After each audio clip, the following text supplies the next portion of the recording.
Hey everybody, welcome to Pop Culture Philosophers. I'm Rockin Robbie Billups, and it's time for the weekly comic book review.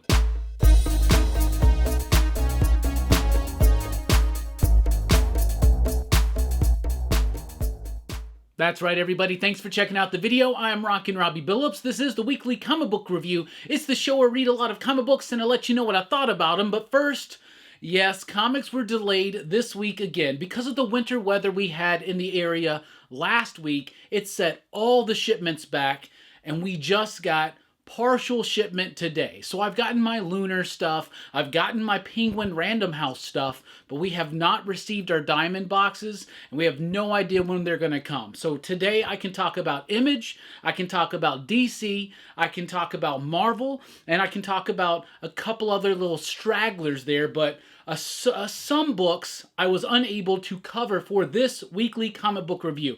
Now, I don't know when they're coming in, and I got a busy week coming up. I got some shows scheduled. I got to get ready for MegaCon next week, so I don't know if we'll be able to actually do an official second part of the weekly comic book review, and if not, hopefully by Sunday night on Rockin Robbie Live, we can talk about the books I missed, including Crashdown. Crashdown's a new one from Massive/Whatnot Publishing, written by our friends Comic Tom 101 and Fire Guy Ryan. I was highly anticipating covering that for this week. Unfortunately, Diamond. I can totally blame Diamond on this, but also the weather involved a little bit, but all the other books made it here, but not my Diamond shipment. So I'm really looking forward to that. So Tom Ryan, I'm ready. I'm ready to read it, check it out, and let everybody know what I think about it. Also Skeeters, which is one from Mad Cave Studios from artist Kelly Williams. Really cool, gnarly, people turning into mosquitoes kind of monster book. So that's cool, but I do feel fairly confident that we can give and deliver the pick of the week, the smell of the week, and the cover of the week. So let's get right into it. And we always start with the pick of the week, and this week's pick of the week, Bone Orchard Tenement, issue number 8. Jeff Lemire, Andrea Sorrentino, Dave Stewart, Steve Wands. When they work together, they make some of my favorite comic books out there. Gideon Falls comes to mind, and every other piece of the Bone Orchard mythos. So this is a series of books, a series of stories that are all connected in one large, ultra creepy and mysterious narrative, right? They have felt very disconnected until this issue. I mean, until the last issue of this series, and now this issue is even diving deeper into it. So big revelations in the last one. In this issue, all those revelations come to head, and even more revelations. The big climactic part of this story. It's a 10-issue series. We still have 2 issues to go, but it's not just a climax for this series, but a climax for the entire Bone Orchard mythos. The story is amazing. The characters are enthralling, engaging, and compelling. And the art, I mean, I'll say it again. It's creepy. It's atmospheric. It's moody. It is absolutely perfect for what it needs to be. Amazing composition. Excellent design work. Fantastic colors, great spotting of blacks, great use of the double-page spreads. Artistically, this is one of the most sophisticated and technically sound comics out there on the market. All in all, from writing to art to coloring to lettering to package to design, everything about it is so fantastic. It also gets the cover of the week. So not only is Andrea Sorrentino one of the best storytellers in comics right now, especially at building mood and tension and a foreboding, menacing atmosphere, he's also really great at designing eye-catching covers that stand out amongst the crowd, that make you stand up and take notice, and that's what this book does. That's why it's the pick of the week. Then we got Ghost Machine, issue number 1. This is a one-shot comic book. It's $5, but it is very large, and it is celebrating all things Ghost Machine. So Ghost Machine is a new Image imprint led by Jeff Johns with a slew of talented creators. Jason Fabik, Yvonne Reese, Francis Manapul, Peter Tomasi, Brad Meltzer. Fantastic stuff. Great artist. Gary Frank, for instance. Now, we've already read Geiger, and we've read Junkyard Joe. But there's more in this world, like Red Shirt.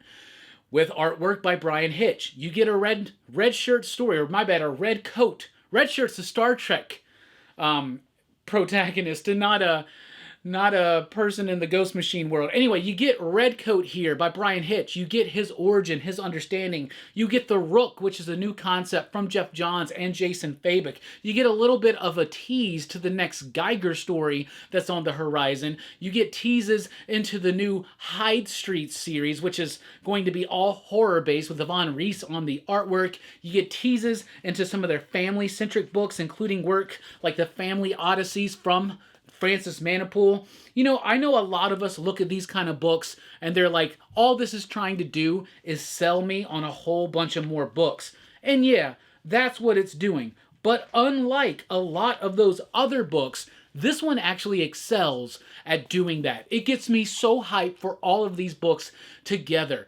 All of these things, whether they're part of the unnamed story or whether they're separate. And there are things that are not tied into the unnamed story, but even that stuff, like the Red Coat story or the Geiger story, it really does a great job of just teasing us with what's to come and building excitement and generating enthusiasm for the product. And outside of that, I can unequivocally guarantee you that this book gets the smell of the week.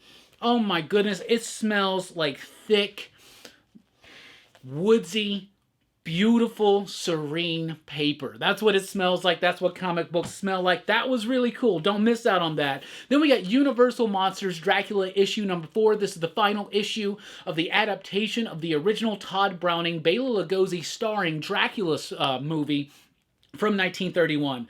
What I love about what Tynan's done with this book, and now it reaches its conclusion, I can safely say it does belong on the top 20 that I did of last year. What a great story. What I've loved about what James Tynan's done is he's not just doing a straight by-the-numbers adaptation of that original movie, but he's telling us all the stuff in between the scenes. He's adding new perspectives to the story. He's adding new motivations to the story. And in this one, he's adding new relevance and nuance to the ending, really punching it with some poignant passion. 100% love this book. The guttural, textural artwork from Martin Simmons just absolutely soars. I gotta show you one of my favorite pages in this book. Right there. Look at that. Look at that design. Look at that composition. Look at the vibe and the feeling and the texture you can actually touch. It oozes atmosphere. All right, then we got the Holy Roller here with issue number 3. 3 issues into this Rick Remender and Andy Samberg book, and I am loving it. It's about this dude of Jewish descent in a town. His dad is a bowler. He is embarrassed by his poor parents. He's embarrassed by his dad, who's just living this meek life and just holds on to like things like being able to bowl. He has escaped out of this town, having been bullied throughout his life by the rich kid whose dad owns like everything in the town. Now he comes back because his father is dying. He's been diagnosed with cancer or some terminal disease or something. He comes back begrudgingly so, and then all the bullying starts again, but he finds the hero within. He stands up to those bullies. It intensifies the story. It intensifies his journey, and it just is a really great book. The artwork is clean and precise. The story is well crafted. The characters are well developed, and it's got a tinge of humor to it that if they actually took this and put it into live action, you could totally see Andy Samberg playing this character. 3 issues in, I'm really liking the Holy Roller. Then we got Spawn here with issue 349. Todd McFarlane has been slowly building up to Spawn 350. He's been doing this in the pages of The Scorched. He's been doing it in the pages of King Spawn. A little bit in Gunslinger Spawn, but a whole lot here in Spawn. All these different factions, Heaven, Green World, Hell, Spawn and his army, the Clown and his minions, they're all converging on the throne of Hell. And everything perfectly leads up to the issue 350. Now, 350 comes out next month. It's supposed to be a big deal. I got a retailer conference call with Todd McFarlane in the morning to chat a little bit about 350 and be convinced of how exceptionally awesome it's supposed to be. But ever since I became a Spawn fan, I have enjoyed my life immensely, given up on ridiculous preconceived notions and hate, just whatever. Spawn is a fun ride. It's been telling the same story. Mad props to Todd McFarlane for doing it his way for so long, and I cannot wait to see what happens in issue 350, and I cannot wait to talk to Todd tomorrow for the first time on a conference call. Obviously, yes, with a bunch of other retailers, but it's the closest thing we can get to a full conversation right now. Then we got Detective Comics. This is from DC, Batman and Detective Comics, 1081. This was a runner-up for the pick of the week. We are now in the final act of what Ron V has been setting up for his Detective Comics run. Something that's big, sprawling, romantic, tragic, and operatic, and it just works so well. So now we're in that final act where our hero is in the valley of despair. And in this issue, pretty much literally like a desert of despair. He's got to crawl his way away from the demons that are plaguing him. It's got ties to the character of Dr. Hurt, a wonderful backup story by Hayden Sherman and Dan Waters about Dr. Hurt that absolutely works. And once again, Hayden Sherman, they're continuing to develop new styles, new interesting ways to tell each individual story. We got Riccardo Federici here. We also got Raphael on the artwork doing a little bit of question stuff, and it all works. 3 different stories that are all connecting together to provide the start of a very, very sweeping end to this exceptionally operatic book that I think is going to be a perennial Batman classic. Titans Beast World is here with issue number 5. We got Yvonne Reese on some of the issue, and when he's on the page, it soars. When it's the other artist, Pansica, it's fine, but it doesn't quite have the impact of what Yvonne Reese does with this title.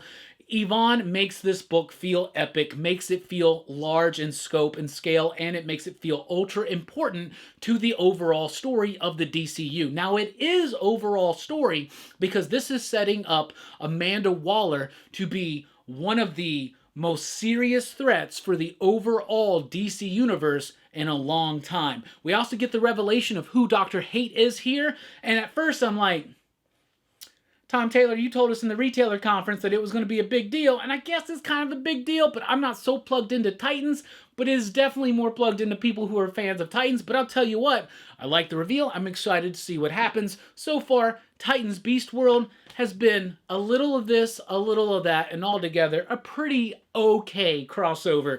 Then we got Titans Beast World Tour Star City. Some really great spotlights on Green Lantern, or my bad, Green Arrow and the Arrow family in this issue. Just like all the other one-shots, it's not necessarily essential for your understanding of Beast World, but I would say it's not quite essential for your understanding of the pages of Green Arrow, but it is emotionally relevant to the ongoing story of Josh Williamson. It's got a Green Arrow and it's got an Oliver Queen Green Arrow and a Connor Hawk Green Arrow story by Josh Williamson tied into the main continuity. It's got a Red Canary story by Ryan Parrott that I actually really, really liked. Then it's got like a JSA Red Arrow story that was pretty decent and fun and light. But then you got a concluding chapter of the Ollie and Connor story. And I really like the emotional resonance of that father and son, gone for so long, trying to make it work, can't really make it work. And a slight reference to the Grant Morrison JLA run. So I thought that was actually just okay, but not essential to your understanding. But if you are reading Green Arrow and you're liking it, I would check that out, as well as Green Arrow number 8. So Onomatopoeia is back from the Kevin Smith run. Also back from the Kevin Smith run is Phil Hester on the art. Now, we've had Phil Hester on pages of Green Arrow recently in this run already. I love that throwback, but it's nice to see him get the full issue, especially when it's dealing with one of the characters that he helped co-create in that Kevin Smith run, which is really solid. But the Brad Meltzer run right afterwards, Archer's Quest, don't sleep on that, y'all. We got to dive into that here at the channel sometime. But this was a nice little issue. It gets a little tricksy. It's trying to pull the wool over your head, make it seem like it's something big, then it's really not. It doesn't ever really fool me, but it is just such a solid Green Arrow book, and the way it's tied in to the overall story of the DC Universe, I really like that. The way it's connecting events in Gotham and Metropolis with what's going on with the Arrow family, with Oliver as an individual, with Connor, but basically continuing to develop that relationship, or should I say redevelop that relationship. I'm loving it. Green Arrow, so happy it has been or upgraded to an ongoing series because it deserves to be. The Flash is here with issue number 5, still a very challenging read. Lots of complex ideas that Simon Spurrier, the writer, is dealing with, but I am here for that challenge. I have always wanted Grant Morrison to deliver like a 5 to 7 year run on Flash. Could you imagine how mind-boggling that would be? Could you imagine how challenging that would be? Could you imagine how dense that structure would be? Could you imagine how complex some of those ideas could be? Well, Cy Spurrier ain't no Grant Morrison. Cy Spurrier's pretty freaking close. Like, honestly, Simon Spurrier is able to handle complex ideas in a very dense structure and do something interesting and unique with the Flash and maintaining a core of family. In this one, Wally's son gets a little bit more developments on his powers. They're very interesting, but the overall arcing story is still a bit challenging, but I'm still digging it. And the more and more I'm invested in this book, the more and more I stay invested in the book. The Penguin is here with issue number 6. I've already seen a lot of people losing their minds over this issue of the Penguin, and it's a good issue of Penguin. Tom King is doing a hell of a job here. He's telling a little bit in this issue of a story of, like, think of Penguin Year 1, actually Penguin Year 0, and actually a way that he completely manipulates Batman into starting his empire. I liked it a lot. Didn't hit the level of issue 2 or 4 for me, but it works. And with 6 issues we are into Penguin, this book has been a big surprise. Now we got a guest artist on this arc. It is Stevan Subic. I really like this artwork. It starts off, shows us Oswald Cobblepot as a bartender for the Falcons. Batman gets involved, and just a really cool, gnarly, dark book. What I love is that Tom King is doing some interesting things with structure and perspective in this book. Not artistic perspective, but the perspectives of the different characters within the book, but also really utilizing Oswald as a very foreboding and menacing character, which is not always the case. Over at Marvel, I only read a couple of Marvel books. I read G.O.D.S, issue number 4, Jonathan Hickman. I like it. I like this book, but I feel like it's not as big or as epic or as important as they want me to feel like it is. I do like this book. I like these ideas. I like these concepts. I like the ideas of the powers that be and the natural order of things and all these cosmic entities and all this stuff. Now, I do know this. Judging with how Ultimate Invasion felt kind of the same way and led to Ultimate Spider-Man, which blew everybody away, I do feel and trust that Jonathan Hickman is building up to something truly big in the Marvel Universe in here. You start to see some of it coming to, not fruition, but being placed in the right way to have an ultimate payoff. I trust this book, but it's not completely winning me over yet. Not yet, but I'll trust it because the book itself is still pretty good. Punisher is here with issue number 3. David Pepose, tasked with the impossible. Do a new Punisher book with all the controversy about Punisher, whether it's about Jason Aaron's run, or whether it's about Punisher's symbol in the real world, or whether it's about Marvel getting rid of Frank Castle for a time, whatever. All I want is good comics. This is an interesting comic. Joe Garrison is an ex-SHIELD agent. His family's been murdered. He's trying to get to the bottom of it. In doing so, he's leaving a trail of bodies. He's using more high-tech type stuff than the Punisher does. Typically, we're getting into that character. Not everything is as it seems with his origin. I like the book. I like the way it's all set up. And I like in this issue, it feels like Joe makes a decision. Screw it. I'm going to be the Punisher. You want punishment? I'm going to deliver it. Loved it. Loved the little personal nuance in here, too, of Joe thinking the punishment's for himself and then turning that to others. I'm liking the book, and I really like the art. I thought the art's been decent, but in this issue in particular, the art soars. In particular, the coloring. Really like that. Then we got The Nasty, issue number 6 from Vault Comics. I just realized, because I get my Vault Comics from Diamond, this last few weeks, I've been getting my Vault Comics a week late. finally just realized that. We'll correct that. But The Nasty, I guess for some people was out last week. For other people, it's out this week. John Lees is doing a great job with this love letter to the video nasties that we were forbidden to watch when we were growing up. It's about the love of horror. It's about the love of movies. It's about the love of cinema. It's about the love of fun. It's about friendship. It's about community. It's about decency. It's about honesty. And all in all, it's a really great story about how we can be influenced by horror in good, positive ways and also in negative ways.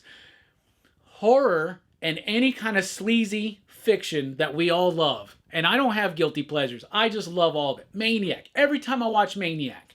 Does it make me a better person? No. Are there reasons why watching Maniac is therapeutic to some people, including me? Yes. That's explored here. Also, just the fun of it. But at the same time, sometimes diving too far into that world can have a negative consequence. John Lees is not shying away from that, and I really appreciate it. So that's all I read this week. That's all I thought about it. So let's recap. The Nasty continues to be a great love letter to awesome horror films. The Punisher continues to surprise me. G.O.D.S isn't quite sold on me yet, but I am definitely excited because I do believe it's going somewhere. The Penguin is way better than I ever thought it would be. The Flash is challenging in concepts, but great in character. Green Arrow is super solid. Titans Beast World Tour Star City, perfect if you're engaged and completely in on the Green Arrow book. Did I say Green Lantern? Titans Beast World continues to be a little bit inconsistent, but solid. Detective Comics continues to soar. Spawn building up to the big 350. Holy Roller. Holy cow, I'm liking that book. Universal Monsters Dracula, a great ending to this fantastic book. Ghost Machine, definitely worth checking out. Get hype. But Bone Orchard Mythos Tenement, the pick of the week, the cover of the week, smell of the week.